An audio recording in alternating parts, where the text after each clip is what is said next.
امریکی news web site ایکسیوس نے ایک سینئر امریکی عہدیدار کے حوالے سے دعویٰ کیا ہے کہ ایران نے سعودی عرب میں واقع ایک امریکی فوجی اڈے پر بیلسٹک میزائل داغا ہے کہ پہلی دفعہ ایسا ہوا ہے ان 4.5 مہینوں میں پہلی دفعہ ایسا ہوا ہے کہ ایران نے ڈائریکٹ سعودی سرزمین کو ہٹ کیا. لیکن ایک سیکنڈ، پاکستان نے ایران کو اعلیٰ ترین سطح پر مطلع کر دیا ہے کہ سعودی عرب پاکستان کی ریڈ لائن ہے.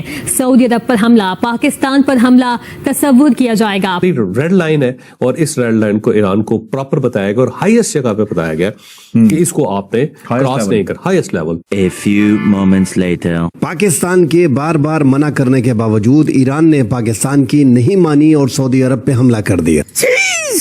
سعودی عرب پر ایران کی جانب سے حملہ کر دیا گیا ہے. ایران کے اپنے میڈیا نے تصدیق کر دی ہے. نے سعودی عرب کو نشانہ بنایا ہے. دیکھیے بڑے وقت سے اس طرح کے سوال اٹھ رہے تھے کہ اب تک سعودی پر حملہ کیوں نہیں ہوا. ایک طرف پاکستان کی فوج کو کرائے پہ تیار کیا گیا ہے کہ تیل دے دو، فوج لے لو.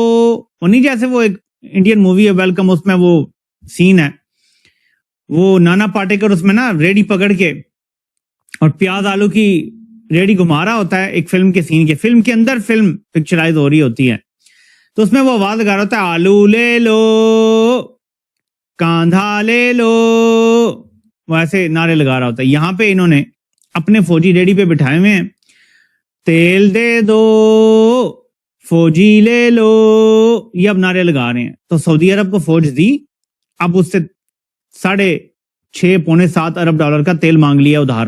کوئی شرم بھی نہیں ہے کہ فوج کے بدلے تیل لیا جا رہا ہے، فوج رنٹ پہ دی جا رہی ہے. اللہ خیر کرے جو اس ٹائم پہ حالات چل رہے ہیں. معاہدے کے تحت پاکستان پابند ہے اس کا جواب دینے کا. ہم لاتے ہیں ٹاک شوز اور انلمیٹڈ انٹرٹینمنٹ صرف یوٹیوب پر. اگر آپ نے ابھی تک ہمارا چینل سبسکرائب نہیں کیا تو ابھی سبسکرائب کریں اور بیل آئیکن کو کلک کر کے ہماری لیٹسٹ ویڈیوز کے بارے میں اپڈیٹ جانیں. رینٹ اینڈ آرمی پہلے صرف افغانستان کے لیے تھی، اب پورے خطے کے لیے ہونے جا رہی ہے. بیلسٹک میزائل سعودی عربیہ کے اندر امریکن بیس کی طرف گیا ہے. تو پہلی دفعہ نادرین سعودی سرزمین ہٹ ہوئی ہے، سعودی عربیہ ہٹ ہوا ہے.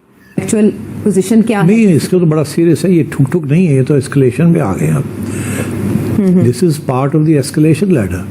اب ایسے میں جب آپ ایران پہ ملیاں میڈ کرنے والے حملے کریں گے تو کیا ایران جواب نہیں دے گا؟ وہ جواب دے گا. تو اس سے پہلے پاکستان کو ڈریگ کیا جا رہا ہے کہ عرب ممالک کے ساتھ اس کے ساتھ بھی معاہدہ کرو، اس کے ساتھ بھی معاہدہ کرو، اس کے ساتھ بھی معاہدہ کرو، اور پاکستان ڈریگ ہوتا چلا جا رہا ہے. وقت میں جب پچھلا ڈیفنس پیکٹ جو ہے وہ سعودی عرب کے ساتھ، اس کے اندر بہت سے خطرات پیدا ہو گئے ہیں ایران، حوثیز اور سعودی عرب کے درمیان بڑھتی ہوئی کانفرنٹیشن کے نتیجے میں.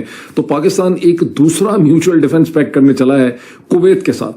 کویت کے بارے میں تو یہی ہے کہ کویت تو باقاعدہ اس جنگ کا حصہ بنا ہوا ہے. اب پاکستان اگر کویت سے بھی دفاعی معاہدہ کرتا ہے تو کل کو کیا ایران کو پاکستان پھر دھمکی لگائے گا کہ ہمارا کویت سے بھی معاہدہ ہے، وہاں حملہ نہ کرو، جبکہ کویت کی سرزمین ایران کے خلاف سب سے زیادہ استعمال ہو رہی ہے. فیلڈ مارشل صاحب کی اور اردوغان صاحب کی ٹیلی فون کال ہوئی ہے ٹو ڈونلڈ ٹرمپ. اچھا، دونوں نے ریکویسٹ کیا کہ یار پلیز بیک آف کریں. حملہ اب خطرناک رخ اختیار کرتا جا رہا ہے اور عرب ممالک اور ایران کے درمیان براہ راست جنگ جو ہے اس کے امکانات بڑھتے جا رہے. تو ایران نے ناظرین وہ جو ریڈ لائن جو روئٹرز کے مطابق پاکستان نے کہی تھی کہ بھائی سعودیز کی طرف نہیں آنا، ہمارا ڈیفنس کا معاہدہ ہے، ہم سچویشن نیویگیٹ کر رہے ہیں، ہم ایک ڈپلومیٹک رول پلے کر رہے ہیں، ہم اپنی پوری جان لگا رہے ہیں کہ بھائی ایک رول پلے کریں تاکہ یہ ٹینشن ڈیفیوز ہو. اب ناظرین ایران نے اس ریڈ لائن کو کراس کر دیا ہے اور سعودی سرزمین باقاعدہ سے ہٹ ہوئی ہے.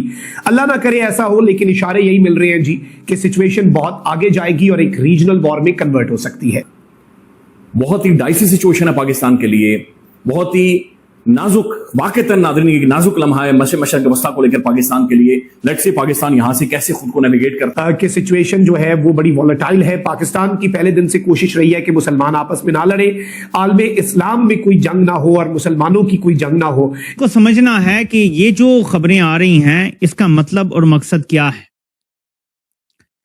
پاکستان کو مڈل ایسٹ کی جنگ میں گھسیٹا جا رہا ہے کیونکہ پاکستان ایٹمی قوت ہے. ڈائریکٹ نیتن یاہو پاکستان سے پنگا ڈائریکٹ نہیں لے سکتا. پاکستان کو توڑنے کے لیے 2-3 طریقے استعمال کیے گئے ہیں. ایک یہ کہ ایسا بندہ انسٹال کر دو یا ایسے بندے انسٹال کر دو پاکستان کے اوپر جو پاکستان کو اندر سے کھوکھلا کر دیں، اور کسی بھی ملک کے سارے ادارے تباہ کر دو تو ملک ٹوٹ جایا کرتے ہیں. ایک تو یہ کام کیا گیا. دوسرا یہ جانتے ہوئے کہ اگر حملہ ہو گیا تو ایک بندہ تو انکار نہیں کر سکے گا کہ اب ہم نے اپنا دفاع نہیں کرنا. اس کا دوسرا طریقہ کیا ہے کہ پاکستان کو مڈل ایسٹ کی جنگوں میں گھسیٹ لو. یعنی اگر امریکہ سعودی عرب کی ایئر بیس استعمال کرتا ہے اور ایران امریکی ایئر بیس پہ حملہ کرتا ہے تو پاکستان کا سعودی عرب سے دفاعی معاہدہ آڑے آ جاتا ہے, اور پاکستان کے فوجی وہاں کھڑے ہیں, پاکستان کے جہاز وہاں کھڑے ہیں, پاکستان کا ایئر ڈیفنس سسٹم بھی جو کہ چھوٹا موٹا ہے وہ بھی وہاں پہنچ جاتا ہے. ویسے سعودی عرب کا بہت ایڈوانس ایئر ڈیفنس سسٹم ہے, انہیں پاکستان کی ایئر ڈیفنس کی ضرورت نہیں ہے. بہرحال پھر ایران کو دھمکی لگائی جاتی ہے مبینہ طور پہ کہ ہمارا سعودی عرب کے ساتھ معاہدہ ہے, اب تم نے حملہ نہیں کرنا. ایک چیز. پھر اس کے بعد یہ معاہدہ اگر کویت کے ساتھ ڈسکس ہوتا ہے تو کویت کے تو بیسز استعمال ہو رہے ہیں. اس دن کو یہ بتایا ہے کہ کویتیز یہ محسوس کرتے ہیں کہ پاکستان کے ساتھ ان کا میوچل ڈیفنس پیکٹ بہت ہی نیچرل ہوگا, بیکاز پاکستان ایک سنی طاقت ہے. یہ چیز ذرا غور کیجئے, ہم نے اب تو خیر یہ ہمیں بہت عادت ہو گئی ہے یہ کہانی سننے کی, سنی شیعہ کی, لیکن جب ہم بچپن میں چھوٹے تھے تو ہم نے ایسی کہانی بہت کم سنی تھی کہ مسلم دنیا جو ہے وہ اتنی بری طرح سے سنی شیعہ کا جو ایک کانفلکٹ ہے اس میں ڈیوائیڈڈ ہے کہ پاکستان کی چوائس میں یہ بہت چیز امپورٹنٹ یہ ہے کہ پاکستان ایک سنی طاقت ہے. پاکستان کا آلریڈی ایک بہت اچھا اسٹریٹجک ریلیشن شپ سعودی عرب کے ساتھ ہے. جس قسم کا میوچل ڈیفنس پیکٹ سعودی عرب کے ساتھ ہے پاکستان اسی قسم کا ڈیفنس پیکٹ جو ہے وہ کویت کے ساتھ کرے. اور اس میں کچھ تھوڑا سا ترکی وغیرہ کا ذکر بھی کیا جا رہا ہے کہ جو ایک نیٹ سیکورٹی پرووائڈر ہے کہ سنی طاقتیں جو ہیں وہ اس خطے کو پروٹیکشن پرووائڈ کریں. سوال ہے کہ کس کے خلاف پروٹیکشن پرووائڈ کریں. یہ بہت امپورٹنٹ سوال ہے جس کا روئٹر کی سٹوری نے کو بہت زیادہ اس کا انالیسس نہیں کیا. اٹ ول امپیکٹ اس. کل ایران ڈیسائیڈ کر دے ہوتھیوں کو بول کے کہ شٹ ڈاؤن باب المندیب, انہوں نے بولا شٹ ڈاؤن باب المندیب, سعودی عرب کے پاس اور کوئی چارہ نہیں رہے گا. تو بڑی سمجھ آ جانی چاہیے کہ جب ہم موجود ہیں نا سعودی عرب میں تو اس کی بات کر رہا ہوں کہ ہمارا ایک دفاعی پیکٹ ہے. سعودی عرب نے ایک خاص حد تک ان کو رسپانس نہیں کیا اور بات چیت سے کوئی راستے بناتے رہے کہ بھئی باقی آپ سعودی عرب کے اندر حملے نہ کریں. اس وقت وہ جو حملہ کرنے جا رہے ہیں نا, آپ مجھے بتائیں کہ ایران کے جو حملے ہیں وہ اسرائیل پہ کیوں نہیں ہو رہے؟ امریکہ تو وہ جا نہیں سکتے. وہ امریکنز جو شپس آئے ہوئے ہیں ان کی طرف کتنے حملے کیے ہوئے انہوں نے؟ یہ سوالات ہیں, یہ بہت بڑے سوالات ہیں کہ ایران کس کی کھیل کھیل رہا ہے. وہ جو بات ہو رہی ہے نا, اسرائیل تو آرام سے, اسرائیل پہلے دن یہی چاہ رہا تھا کہ عربوں کی اور ایرانیوں کی لڑائی ہو جائے اور میں انجوائے کروں.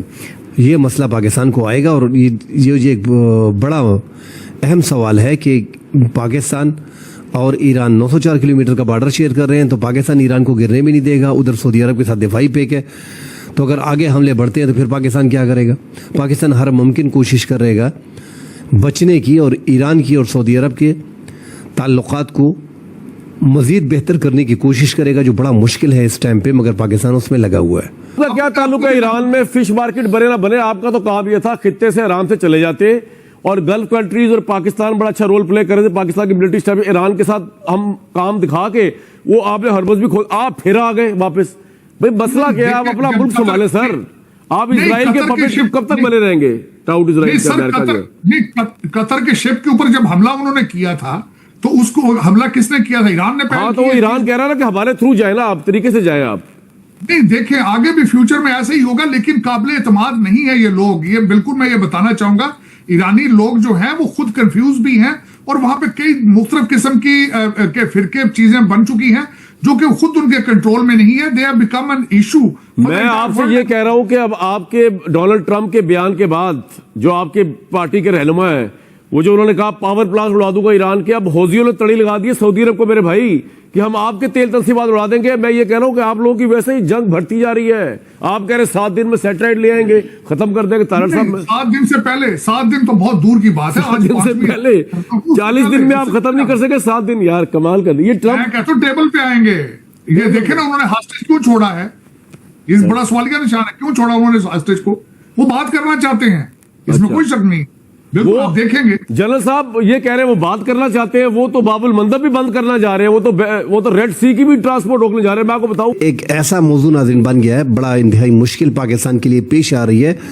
اب پاکستان سفارتکاری میں اپنی کامیابی اس میں دکھا سکتا ہے. ایک تو پاکستان نے ایران کو واضح الفاظ میں جو بتایا تھا, تو مجھے نہیں لگتا کہ پاکستان ایران کے معاملے میں یا یمن کے معاملے میں, یمن کے بارے میں تو کہا جا رہا ہے کہ حوثیوں کے حملے میں پاکستان ضرور شامل ہوگا,